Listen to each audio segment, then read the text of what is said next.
Well, we know how brutal coaching can be. In fact, Rhys Shaw knows how brutal coaching can be. He found that out against the Tigers. And Kane, you had a look at that game.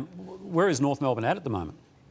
Well, they're in a pretty ordinary place now. We put it on the agenda last week with exactly where they're at, but this was an interesting one as well. So a couple of weeks out for the captain, Jack Ziebell, they rushed him back in, and then early on, he's done a hammy, he's done for the game. Their injury situation continues to be one, and it has been for a couple of years, but they kicked 2 goals. They had one inside 50 in the first quarter. They didn't score. They could not cope with Richmond's pressure, who kicked 8 goals off turnover. So I feel like Adelaide, Sydney and North Melbourne, particularly, there's not much left to get out of this season. That's how ordinary it's been so far this year.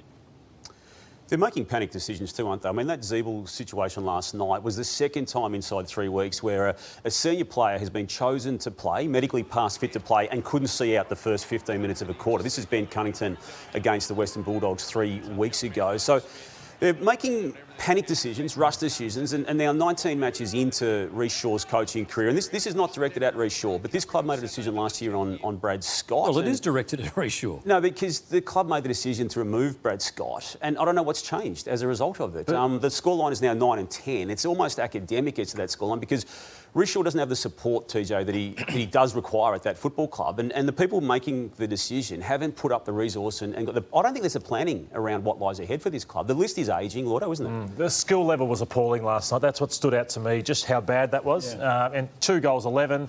Ben Brown, I felt for him last night. He will always be the whipping boy. So how bad's Ben Brown going? I don't think Tony Lockett could have kicked any in his prime last night, but how bad they were kicking the ball. They're predictable, aren't they? They just kick down the line long. Yeah. Just on Jack Ziebell, I know that 9 News spoke to him last night before the game, and he said he was fine. He was cherry ripe to go. I mean, of course he's going to be saying that. Yeah. But also the coach, Rhys Shaw, had this to say when he was quizzed about it last night.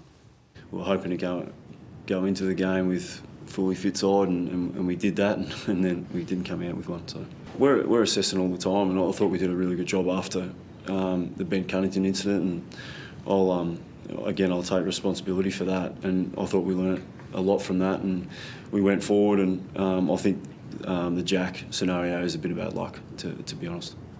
I don't think there's a side that uses the ball as poorly as North Melbourne at the moment. And Lordo, you mentioned Ben Brown. I'm going to stick up for Ben Brown here. The last 3 years, he's kicked 60 goals plus every year. So he has been a very good forward. And I've seen that maybe he should be dropped. I've even seen in the papers that maybe they should consider trading him in a year where footy has been as different as any time we can remember. Tom Papley is leading the Coleman. Charlie Cameron is coming third. He's leading the Coleman with 15. Let's have a look at some of the entries to Ben Brown last night. And he still presents at the footy like he is coming out like a steam train. This is the first one. Obviously, Ben Brown there. You can't do that. These are... And there was only 18-1 inside 50, so these are all second half. Have a look at that forward 50 entry. How the hell is Ben Brown meant to get on the end of this? Look at this one. I'm going to pause this one. This shouldn't go to Ben Brown. He's doing the right thing by leading. This should be going to the one-on-one top of the square, allows somebody else to score. This one. This is a handball right here to this guy. Have a look at the space that Ben Brown could then lead into rather than bomb it where Ben Brown has... He's still working hard, still working at the front of the pack, doing what he's doing. And then again, this needs to be another handball back here to a player on his left foot who's got vision going up the field. But they got him there to kick the footy. That is as high as you're going to get. Get underneath that, Ben Brown, and try and mark it. And then finally in the last quarter, they get a nice kick into him. But look where he gets it. Look how wide he's had to go to get his footy. Now, Ben Brown is a very good full forward, and the talks about trading him or dropping him, I think, are way off the mark.